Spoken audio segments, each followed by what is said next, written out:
तो केमती अछंती पिला माने भलरे अछंती ना सेमती भलरे थांतु स्वागत करूछु आपण फेवरेट चैनल सुपर स्टडी को। तो पिला माने आमे +3 फर्स्ट सेमिस्टर जो पॉलिटिकल साइंस पिला अछंती सेही पॉलिटिकल साइंस पिलांकर कोर पेपर 1 टा आमे ऑलरेडी कंटिन्यू करिचे। कोर पेपर 1 टा कंटिन्यू चलीची।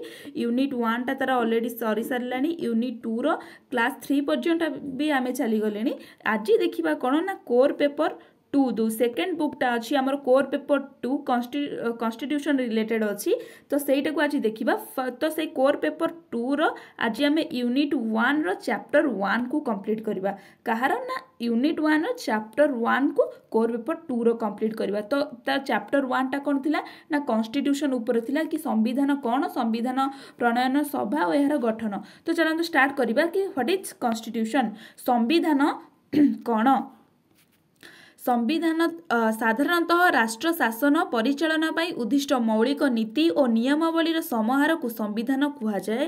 संविधान ही राष्ट्र शासनर मौलिक नियम, राष्ट्र आदर्श और लक्ष्य को स्थिर करिଥାଏ। तो से कौन देला ना राष्ट्र शासन एवं परिचालन केतेक मौलिक नीति और नियमावलीर समाहार, केतेक नीति और नियमावलीर समाहार ही संविधान कौन करने ना राष्ट्र को शासन करने और राष्ट्र को परिचालना करने। तो यही संविधान ही राष्ट्र को शासन करे, राष्ट्र मौलिक नियम, राष्ट्र आदर्श एवं लक्ष्य को स्थिर करता है। किए स्थिर करता है ना यही संविधान स्थिर करिଥାଏ। तो संविधान डेफिनेशन गला आपण इजिली मन रही। बहुत सर्ट डेफिनेशन 2 मार्क क्वेश्चन आसिले आपण आराम से लिखिपारे कि नहीं लिखिपारे। तो चलतु देखिबा संविधान प्रणयन सभा। तो संविधान प्रणयन सभा कौन गला ना भारत में संविधान प्रस्तुत पाई कैबिनेट मिशन प्रस्ताव क्रमे एक संविधान प्रणयन सभार गठन करागला। केउ मिशन प्रस्ताव क्रमे ना कैबिनेट मिशन प्रस्ताव क्रमे। तापर सेकेंड रे कौन देला ना यह 1946 मसीहा डिसेम्बर मास 9 तारिख रे तार कार्य आरंभ कला। यही सभार सदस्य माने पृथ्वीर विभिन्न राष्ट्र रे संविधान को गभीर भाव में अध्ययन करी दीर्घ 1 वर्ष 11 मास 17 दिन केते 2 वर्ष 11 मास 17 दिन समय नहीं भारतर संविधान प्रस्तुत करथिले। तो पिला माने ए जो एति लेखा है यार पर पॉइंट रे शॉर्ट क्वेश्चन अछि। शॉर्ट क्वेश्चन केमिति कि फास्ट हैला कैबिनेट मिशन प्रस्ताव क्रमे, सेकेंडटा है केते ना 1946 मसीहा डिसेम्बर 9 तारिख रे ये कार्य आरंभ करिथिला कि ना संविधान प्रणयन सभा। तो केते दिन लागिथिला संविधान प्रणयन सभा प्रस्तुत करिबा पई, संविधान प्रस्तुत करिया पई ना 2 वर्ष 11 मास 17 दिन। टोटली माने कोन 2 वर्ष 11 मास 17 दिन को आमे 17 दिन नै कि आमे आम भारतर संविधानटा को क्रिएट करथिले। तापर कोन देला ना एही संविधान 1948 मसीहा नवेम्बर 26 तारिख रे संविधान प्रणयन सभा द्वारा गृहीत होइथिले मध्य 1950 द्वारा 50 तारिख जनवरी मास 26 तारिख रे आको आमे कार्य करथिले, जहा को आमे कोन कहिथौ रिपब्लिक डे बा साधारणतंत्र दिवस। से दिन कोन हेतिला ना हम संविधान प्रणयन बा कार्यकारी से दिन होइतिला संविधान कार्यान्वयन। बट संविधान प्रणयन सभा केबे गृहीत होइतिला ना 1948 मसीहा नवेम्बर 26 तारिख रे। ए जे डाउट क्लियर। तापर कोन देला एहा भारतर परिवेश और अवस्था को सुहाइला भली केतेक नीति और नियमावली संविधान रे प्रतिमान। माने भारतर परिवेश और अवस्था को आमे जहाँ भी गोटे नियम बाहर करबा कोन भारत लगी सेटा केमती भारत को सूट करूथिबो। तो से जिनस थिला देन संविधान प्रणयन सभार गठन। तो मुझे को पॉइंट वाइज नहीं आसी। तो आपड़ जदि पॉइंट वाइज न लिखि गोटे पैराग्राफ करदेबे भी भल हम, पॉइंट वाइज लिखले भी भल हम। तो आपण अनुसार आपण केमिति आकु मन रखि परिबे। देन संविधान प्रणयन सभार गठन कोन रहिला ना संविधान प्रस्तुत पाई संविधान प्रणयन सभा ब्रिटिश सरकार अनुमोदन ग्रहण करिथिला। केउ सरकार ना ब्रिटिश सरकार अनुमोदन ग्रहण करिथिला। 1942 मसीह रे ब्रिटिश सरकार तरफ स्टार्टफोर्ड क्रिप्स मिशन प्रस्ताव को खारज करागला। केउ प्रस्ताव को ना स्टार्टफोर्ड क्रिप्स मिशन प्रस्ताव को खारज करा जायथिला।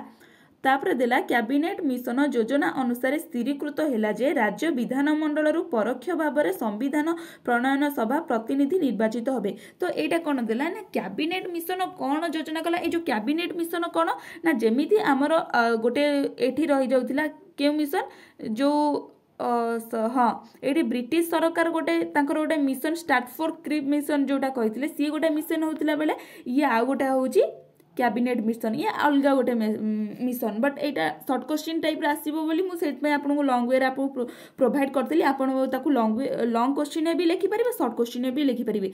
तो एति जानी था कैबिनेट मिशन हूँ गोटे मिशन से योजना अनुसार स्थिरकृत कौन है ना राज्य विधानमंडल परोक्ष भाव माने प्रत्यक्ष निर्वाचन कौन परोक्ष निर्वाचन कौन एटा जानते ना जानना प्रत्यक्ष निर्वाचन माने जनसाधारण जहाँ निर्वाचित करेंगे मुझे सर्ट वे पे कहूँ प्रत्यक्ष निर्वाचन कहुए परोक्ष निर्वाचन कौन ना आम जहाँ निर्वाचित कले जो मंत्री मानक जो राष्ट्रपति मानक जो जहाँ को भी आम निर्वाचन कले से माने जहाँ निर्वाचन करी गोटे प्रोफेशनल वे रिप्रेजेंट करेंगे ताहाकू कहुए परोक्ष निर्वाचन। तो एठी जो देला राज्य विधानमंडल परोक्ष भाव माने राज्य विधानमंडल धर आमर अच्छा 50 जन कि 80 जन आमर अच्छा तो से 80 जन तांको सहमत अनुसार केतिकी 5 जन कि 6 जन को निर्वाचित करिले से माने ही संविधान प्रणयन सभा प्रतिनिधि हो पारिबो। माने मु गोटे एग्जांपल दे कहूची आपण मानकु बुझेला। तापर संविधान प्रणयन सभार गठन और यार सभापति गठन कौन है ना यार सभापति कौन किए किए रहिले तो प्रणयन सभा क्यों सभा सभापति एवं सभापति संख्या सभ्य मानकर से सभ्य जो सभा सभ्य माने थिले तांको संख्या फास्ट है केंद्र क्षमता कमिटी जार सभापति किए थिले ना जवाहरलाल नेहरू सभ्य संख्या केते थिला ना 9 जन। मौलिक अधिकार और संख्यालघु कमिटी जार सभापति थिले सरदार वल्लभ भाई पटेल एवं सदस्य संख्या थिला 54। तापर केंद्र सांविधानिक कमिटी जार थिले जवाहरलाल नेहरू एवं सदस्य संख्या थिला 15। तापर राज्य संविधानिक कमिटी जार सभापति थिले किए ना सरदार वल्लभ भाई पटेल एवं सभ्य संख्या थिला 25। तापर आसिला स्टीयरिंग ड्राफ्टिंग कमिटी एटा मोस्ट इंपोर्टेंट एटा भी इंपोर्टेंट शॉर्ट क्वेश्चन नहीं बट एटा मोस्ट इंपोर्टेंट कौन पे इंपोर्टेंट मुझे आपन लॉन्ग क्वेश्चन जो आलोचना हम से आप बुझीपारे कि ए स्टीयरिंग ड्राफ्टिंग कमिटीटा कौन पे संविधान प्रणयन सभा इंपोर्टेंट तो ताहार सभापति किए थिला ना doctor VR. Ambedkar most important पिला माने शॉर्ट क्वेश्चन आसीबे आ सदस्य केते जण 7 जण एटा को मेनली आपण माने मन रखिथिबे ठीक अछि। तापरे देला ए जो द ड्राफ्टिंग कमिटी केते मसिया गठन होता ना 1947 मसीहा अगस्ट 29 तारिख में गठन होता। यह 1947 मसीहा अक्टोबर मासरे एही कमिटी सम्मुख में संविधान चिठा दाखल कले से संविधान चिठार केतोटी धारा थिला ना 224 टी धारा 13 टी अनुच्छेद थिला। मु पढ़ी दउची तापर आपण मानु बुझेई देबी। द्वितीय चिठाटी 1948 मसीहा फेब्रुआरी 21 तारिख में संविधानिक प्रणयन सभा दाखल करा जायतिला जो थरे कि 315 टी धारा एवं 9 टी अनुच्छेद थिला। तापर तृतीय थर बा शेष थर 1949 मसीहा 26 तारिख में दाखल करा जायतिला एवं सेथिरे केतोटी धारा थिला ना 395 टी धारा एवं 8 टी अनुच्छेद थिला। तो से कौन कहला ए जो ड्राफ्टिंग कमिटी ये गोटे संविधान कमिटी तो सेही कमिटीटा संविधान प्रणयन सभा जो 1947 मसीहा अक्टोबर मासरे गोटे संविधान दाखल कला जो थरे कि 240 टी धारा थिला एवं 13 टी अनुच्छेद थिला बट एटा कोन खारज हो गला एटा कोन टिके मिस्टेक थिबो खारज हो गला। द्वितीय थर पई 1948 मसीहा फेब्रुआरी 21 तारिख रे एटा पुणी थे तार आउ थे संविधान प्रणयन सभा को दाखल कला जो थे कि 315 टी धारा 315 टी धारा एवं 9 टी अनुच्छेद थिला बट एटा भी खारज हो गला। बट लास्ट टाइम तृतीय थर पई से जो प्रस्तावटी देला सेथिरे को मसीहा ना 1939 मसीहा एवं 26 तारिख रे 1949 मसीहा एवं 26 तारिख में दाखल करा जो कि 395 टी धारा तो 8 टी अनुच्छेद थिला। जदि पिला माने क्वेश्चन आसे कि ओरिजिनली हमर केतोटी माने केतोटी आर्टिकल अछि आ केतोटी पार्ट अनुच्छेद अछि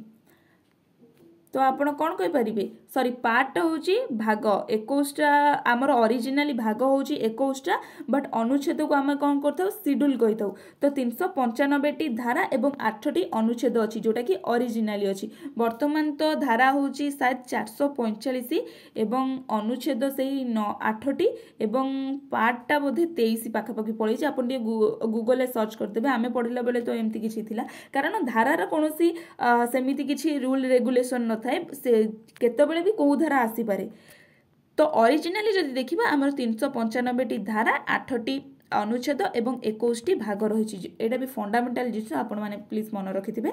देन तापर कोन देला ना संविधान प्रस्तुत हेबा पई 2 वर्ष 11 मास 17 दिन समय लागिथिला ओ एहा 1950 मसिया जनवरी मास 26 तारिख रे कार्यकारी करथिले। तो पिला माने आशा करछि आपण माने बुझी पारिथिबे। बट आपण पे गोटे क्वेश्चन रहिला कि 1950 मसिया जनवरी 26 आमे जनवरी 26 तारिख दिन कोन पालन करिथाउ केउ दिवस पालन करिथाउ हैला बुझीला। तो जदि भी आमे संविधान पिता बोली क्या कही क्वेश्चन आसे ताहले क्या आमे कहबा ना डॉक्टर बी आर आंबेडकर कौन पाई ना तांकर जो ड्राफ्टिंग कमिटीटा ए जो ड्राफ्टिंग कमिटीटा थिला सेही कमिटी ही संविधान तैयारी करिथिला। तो तार सभापति किए थिले ना डॉक्टर बी आर आंबेडकर। तो सेथिला कि आमे डॉक्टर बी आर आंबेडकर को संविधान प्रणयन बा संविधान बापा बोली बा फादर बोली कही दउ। ठीक है पिला माने आशा करछि वीडियोटी आपण मानक बहुत हेल्पफुल होइतो। जदि भी हेल्पफुल होइछि लाइक कमेंट शेयर करंतु। रहिली नमस्कार।